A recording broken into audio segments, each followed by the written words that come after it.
नमस्कार। यो समाचारमा स्वागत छ। म सचिता बुढाथोकी। म दिपेश घिमिरे। सुरु गरौँ अहिलेसम्मका प्रमुख समाचारबाट।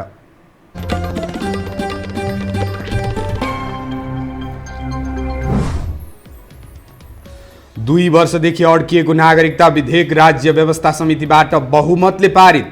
विपक्षी दलको फरक मत।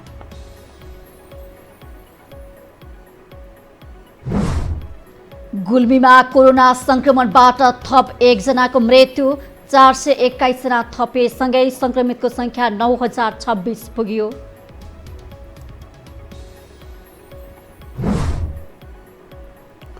लकडाउन अवधिको पनि शुल्क तिर्न अभिभावकलाई निजी विद्यालय सञ्चालकको आग्रह।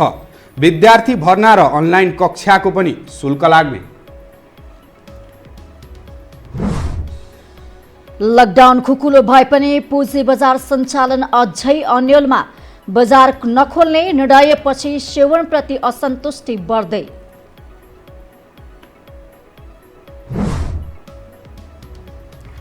र विश्वभर कोरोना संक्रमणबाट मृत्यु हुनेको संख्या 4,67,000 नाग्यो। संक्रमितको संख्या 90 लाख नजिक।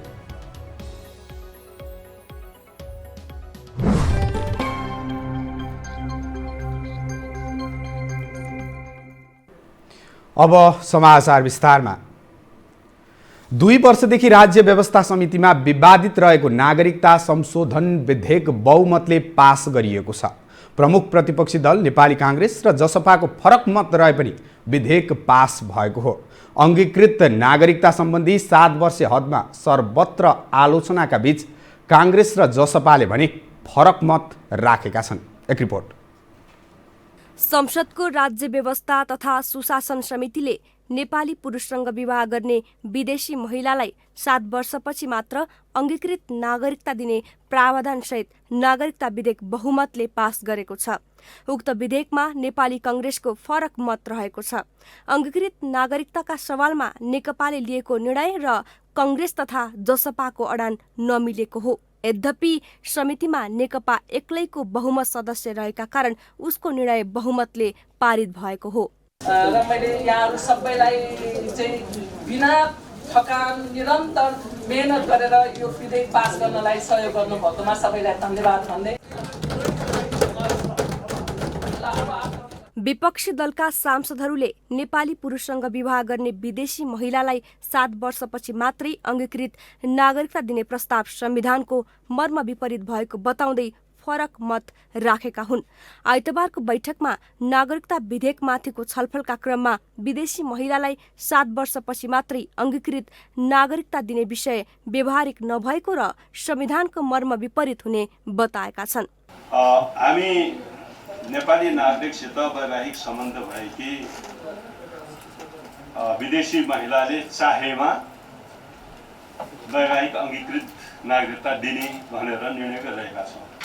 यो कुनै नयाँ निर्णय चाहिँ नि होइन। चाहेमा दिने हो, चाह्यो भने दिइहाल्ने हो। यो पहिलो अधिकारको कुरा नागरिकता दिन चाहनेको हो र राज्यले दिनुपर्ने हुन्छ। नेपाली काङ्ग्रेस सहित मधेसवादी नेताहरूको वर्चस्व रहेको जनता समाजवादी पार्टीले पनि फरक मत राखेको छ। 2063 सालदेखि नै वैवाहिक अङ्गीकृत नागरिकता दिने सम्बन्धमा सबै पार्टीहरू एक भएर संविधान आएको, तर अहिले कसरी 7 वर्षपछि मात्रै दिने विषय आयो भन्दै फरक मत राख्नेहरूले प्रश्न गरेका छन्। समितिको बैठकमा बोल्दै जसपाका नेता राजेन्द्र महतोले विरोध गर्दै सरकार उल्टो बाटोमा हिँडिरहेको टिप्पणी गरे। नागरिकता प्रमाणपत्र प्राप्त गर्ने कानुनी व्यवस्था या सरकारको निर्णयबाट हुनुपर्ने काम समयमा नगरेर जनताप्रति उत्तरदायित्व भएर काम गरेको देखिँदैन।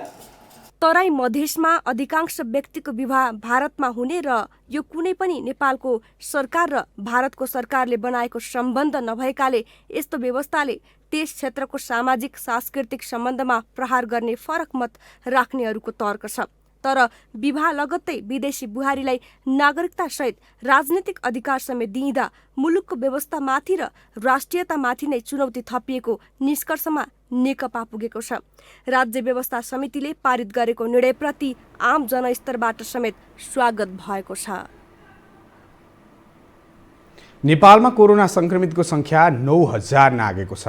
आज 421 जना नयाँ संक्रमित थपिएसँगै संक्रमितको संख्या 9026 पुगेको हो।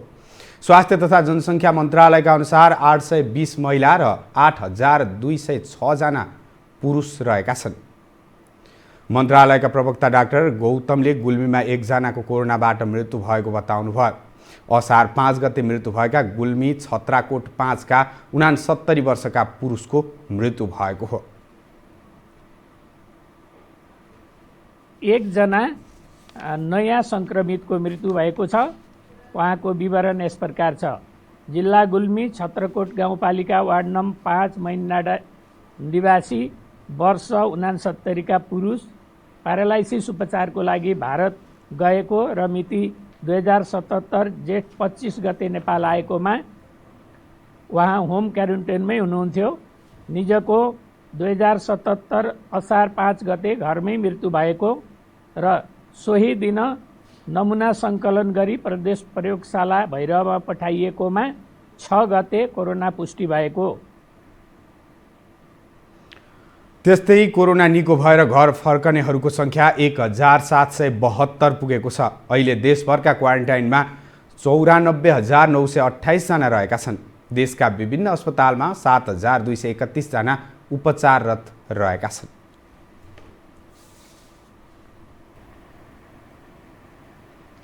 अब बाँकी समाचार। सरकारको निर्णय विपरीत लकडाउनको समयको पनि शुल्क बुझाउन अभिभावकहरूलाई विद्यालय सञ्चालकहरूले आग्रह गरेका छन्। निजी तथा आवासीय विद्यालय अर्गनाइजेसन नेपाल प्याप्सन र राष्ट्रिय निजी तथा आवासीय विद्यालय एसोसिएसन नेपाल एन प्याप्सनले आइतबार संयुक्त रूपमा विज्ञप्ति जारी गर्दै शुल्क तिर्न अभिभावकलाई आग्रह गरेका हुन्। लकडाउनले गर्दा विद्यालयको आम्दानी शून्य भएको, देशभरि करिब 2 लाख शिक्षक कर्मचारीको जीवनयापन कठिन भएको, विद्यालयहरूले भाडा र ऋणको ब्याज तिर्न नसकेको प्याप्सनको दाबी छ। सरकारले निजी विद्यालयहरूका लागि राहत प्याकेज नल्याएपछि विद्यार्थीसँग शुल्क उठाउनुको विकल्प नभएको उनीहरूको भनाइ छ। विद्यालयमा उपस्थित भएर विद्यार्थी भर्नाको लागि समेत उनीहरूले आग्रह गरेका छन्। सामाजिक दूरी कायम राखेर नयाँ तथा पुराना विद्यार्थीले अभिलेखीकरण गराउनु पर्ने विज्ञप्तिमा उल्लेख छ। उनीहरूले वैशाखदेखि नै अनलाइन कक्षाहरू सञ्चालन भएको समेत उल्लेख गरेका छन्।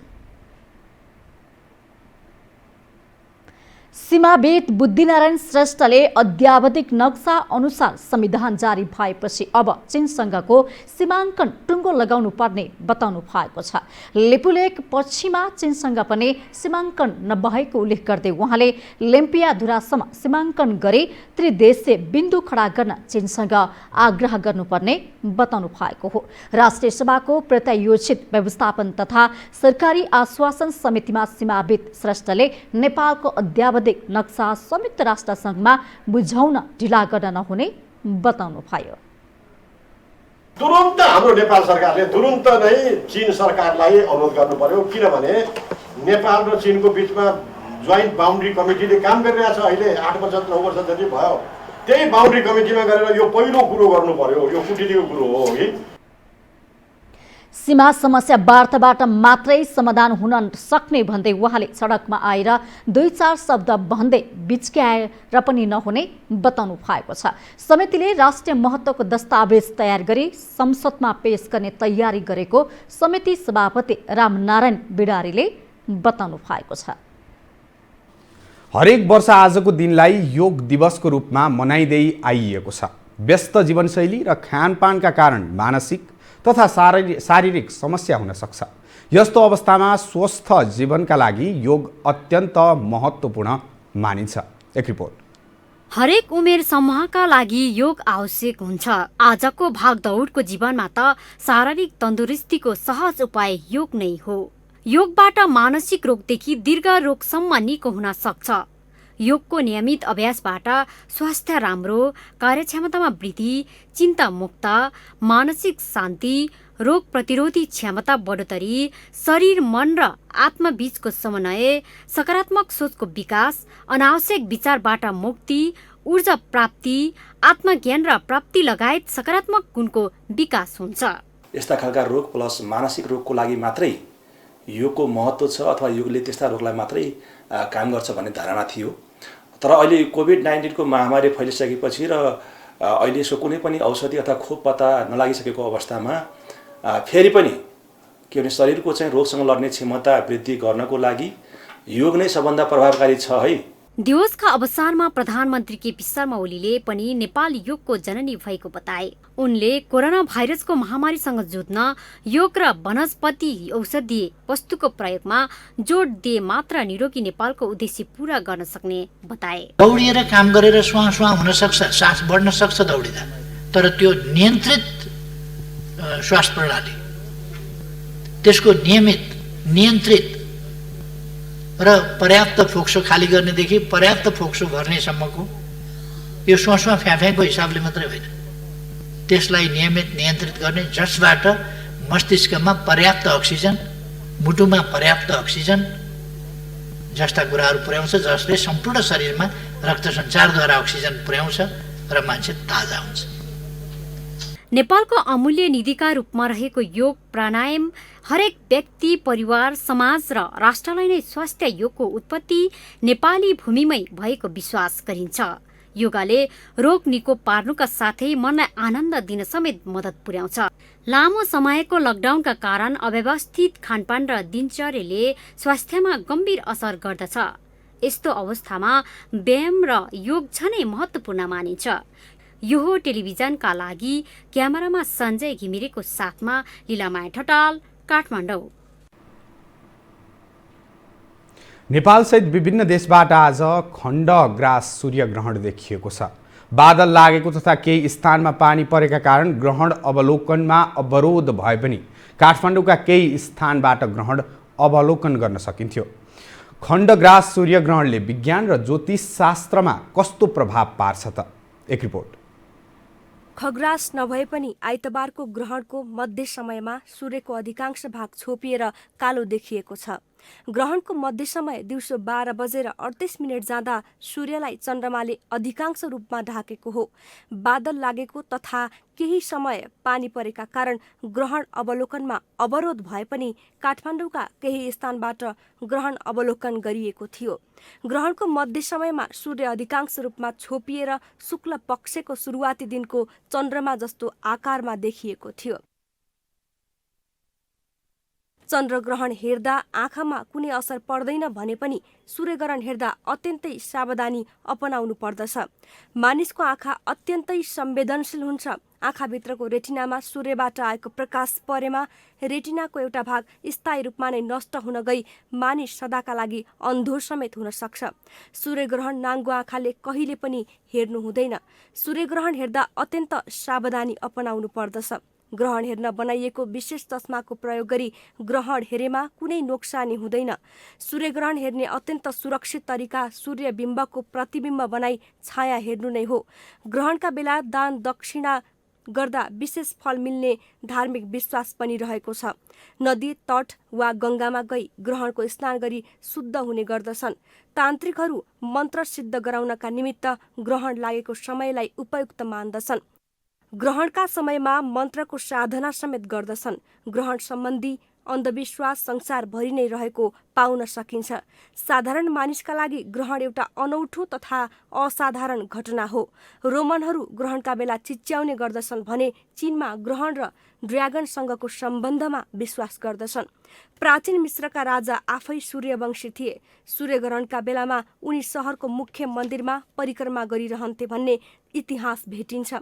वैज्ञानिक मतमा भने सूर्यग्रहण जोसुकैले सुरक्षित तरिका अपनाएर हेर्न हुनेछ। अब पालो आर्थिक समाचारको।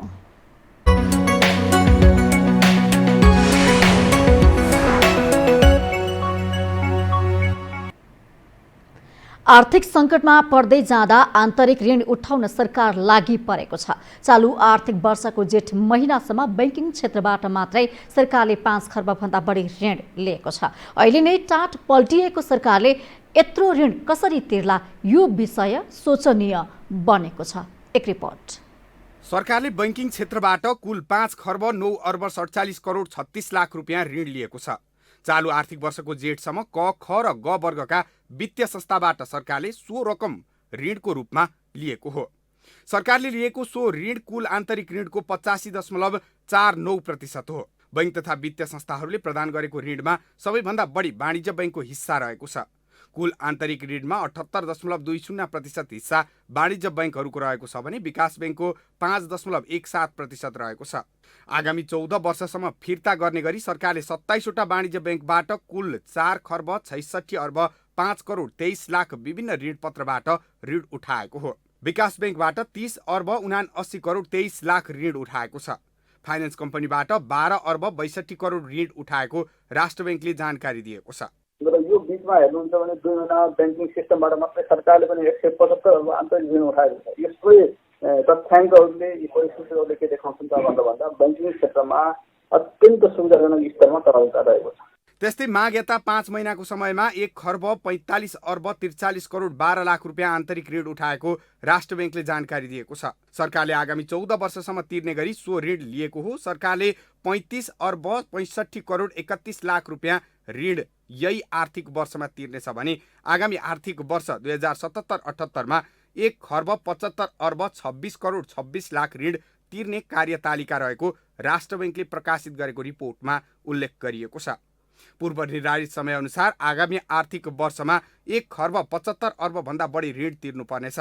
त्यसरी नै आर्थिक वर्ष 2081-82 मा सरकारले कुल ऋणको 16.97% अर्थात् 1 खर्ब 1 अर्ब 14 करोड 18 लाख रुपियाँ ऋण तिर्ने तालिका प्रस्तुत गरेको छ। आर्थिक वर्ष 2079-80 मा 65 अर्ब 87 करोड 59 लाख कर्जा तिर्ने भएको छ। सरकारले ऋण तिर्ने कुल 14 वर्षमध्ये अन्य वर्ष भने 10% भन्दा कम ऋण तिर्ने बताएको छ। सरकारले लकडाउन खुकुलो बनाए पनि पुँजी बजार सञ्चालन भने अझै अन्यलमा छ। नियामक निकाय नेपाल धितोपत्र बोर्ड सेबोनले बजार सञ्चालनको निर्णय गर्न नसक्दा अझ अन्यलता बढेको हो। एक रिपोर्ट। लकडाउन अवधिभर बजार नखोल्ने धितोपत्र बोर्डको यसअघिको निर्देशनका आधारमा नेप्सेले बजार नखोल्ने निर्णय गरेसँगै यसको चौतर्फी विरोध भइरहेको छ। लगानीकर्ताहरू सेवनले बहाना बनाएर बजार सञ्चालनमा ढिलाइ गरेको आरोप लगाउँदै आएका छन्। अहिले बजार खोल्दा नेप्से परिसूचक धेरैले घट्ला र फेरि अर्को आपत आइपर्ला भन्ने पीर नियामकलाई भएको उनीहरूको आरोप छ। लकडाउनले लगानीकर्ताको मनोबल खस्किएकाले प्रोत्साहन गर्न कारोबार शुल्क घटाउने, मार्जिन कलको सीमा बढाउने, अनलाइन कारोबार प्रभावकारी बनाउने माग उनीहरूको छ। यही बहानामा बोर्डले ढिलाइ गरेको उनीहरूले आरोप लगाएका छन्। त्यही हो, अब बजार खुलाइदियो भने अब अस्ति नै खुलाइदिएको भए बिचमा त अब त्यो आफ्नो लयमा आउँथ्यो नि त, मार्केट घट्छ भनेर बजार बन्द गराउने, अनि त्यो त गर्नै भएन नि। नियामक निकाय भने राष्ट्र बैंकले गर्नुपर्ने केही नीतिगत व्यवस्था नहुँदा तत्काल बजार सञ्चालन गर्न नसकिएको बताइरहेका छन्। आइपिएस कनेक्टमा हाल रहेको 10 लाख रुपियाँको कारोबार सीमा नै प्रमुख कारण बनेको छ। त्यस्तै लगानीकर्ताले सेयर कारोबारमा तिर्नुपर्ने 5% कर डिटिएस हो वा अन्तिम कर हो भन्ने बारे अन्यल छ। यसकारण लगानीकर्ताले यसलाई अन्तिम करका रूपमा व्याख्या गरिदिन आग्रह गरिरहेका छन्। तर सेवन भने अनिर्णयको बन्दी बनेको देखिन्छ। यता नेप्से भने सेवनको निर्देशन आए तत्काल शेयर बजार खोल्ने पक्षमा देखिएको छ। शेयर बजार बन्दै गर्दा बेटर होला भन्ने किसिमको सल्लाह प्राप्त भयो हुनाले हामी त्यही अन्तर्गत अब यो धितोपत्र बोर्डको अर्को चाहिँ भनौँ न निर्देशन प्राप्त नभएसम्मलाई भनेर राख्नुको कारण त्यही हो, अथवा त्यही हो होइन। अब धितोपत्र बोर्डले चाँडै नै अघि अध्यक्ष बिचौले कुरा भएको थियो, धितोपत्र बोर्डको सञ्चालक समिति बसेर चाँडै नै हामी निर्णयमा पुग्यौँछौँ भन्ने किसिमको आन्सर आएको छ। त्यति हो अहिलेको अवस्था। चैत 11 गतेदेखि बन्द भएको बजार 51 दिनपछि गत वैशाख 30 र 31 मा 2 दिन सञ्चालन गरिएको थियो। सरकारले उत्पादनमूलक उद्योग व्यवसाय सञ्चालन गर्न दिने भनेपछि धितोपत्र बोर्डले पनि कारोबार अवधि घटाएर दैनिक 2 घण्टा बजार खोलेको थियो। तर दुवै दिन बजार घटेपछि कोरोनाको सन्तास देखाउँदै पुनः बजार बन्द गरिएको थियो। यो हो टेलिभिजनका लागि दिपेश घिमिरे, काठमाडौँ। कोरोना भाइरस संक्रमणबाट विश्वभर मृत्यु हुने व्यक्तिको संख्या 4,67,000 नागेको छ। यस संक्रमणबाट विश्वभर 89,45,000 भन्दा बढी संक्रमित भएका छन्। हालसम्म कोरोना भाइरसका कारण बिरामी भएका 47,56,000 जना निको भएका छन्। हाल विश्वमा कोरोना भाइरस संक्रमित 37,19,000 जनाको उपचार भइरहेको छ। त्यस्तै अमेरिकामा कोरोना संक्रमितको संख्या फेरि बढ्न थालेको छ। शुक्रबार अमेरिकामा 30,000 भन्दा बढी नयाँ संक्रमित थपिएका छन्। यो संख्या मे 1 यताकै उच्च हो। अमेरिकाका दक्षिणी र पश्चिमी त्यस्तै मध्यपश्चिमका 19 राज्यमा कोरोना संक्रमितको संख्या बढिरहेको छ। अमेरिकामा मात्र 23,30,000 भन्दा बढी कोरोना भाइरसका संक्रमित रहेका छन्। यस प्रकोपका कारण अमेरिकामा 1,22,000 को मृत्यु भइसकेको छ। त्यस्तै छिमेकी मुलुक भारतमा कोरोनाका कारण 13,300 जनाको मृत्यु भएको छ भने संक्रमितको संख्या 4,13,000 पुगेको छ। अब खेल समाचार।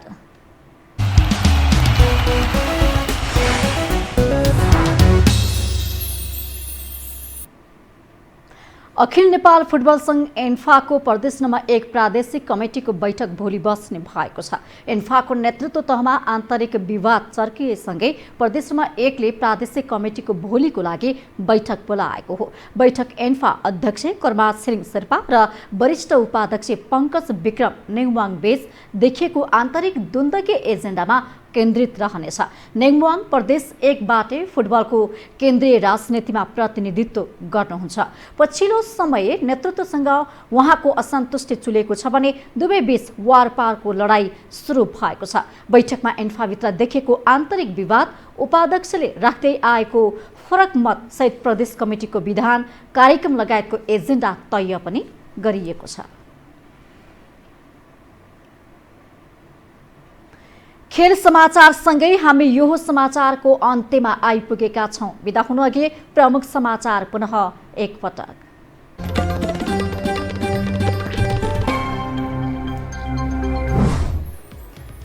2 वर्षदेखि अड्किएको नागरिकता विधेयक राज्य व्यवस्था समितिबाट बहुमतले पारित, विपक्षी दलको फरक मत।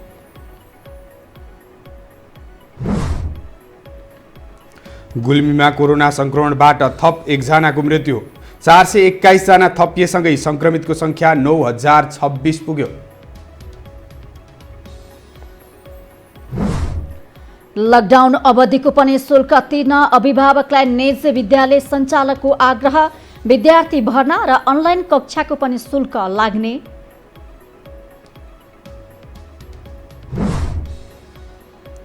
लकडाउन खुकुलो भए पनि पुँजी बजार सञ्चालन अझै अन्योलमा, बजार नखोल्ने निर्णयपछि सेवनप्रति असन्तुष्टि बढ्दै।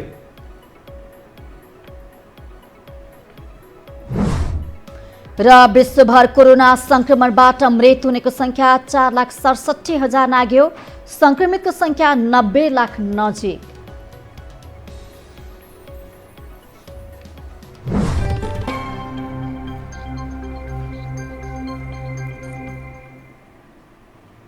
हवस् त यो समाचार अहिलेलाई सकियो। समाचार बुलेटिनका साथै यो टेलिभिजनका सम्पूर्ण कार्यक्रम यो खबर.com, युट्युब र फेसबुकमा पनि पढ्न र हेर्न सक्नुहुनेछ।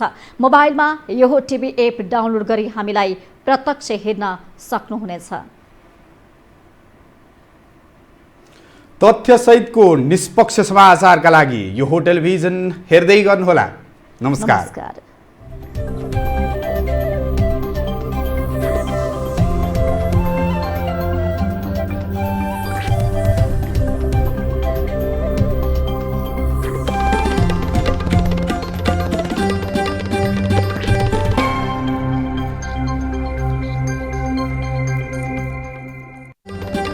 यो हो समाचारको साथमा PNB हस्पिटल, स्वास्थ्य उपचारको क्षेत्रमा अग्रणी हस्पिटल, स्वास्थ्य स्तरमा वृद्धि, जीवनमा समृद्धि।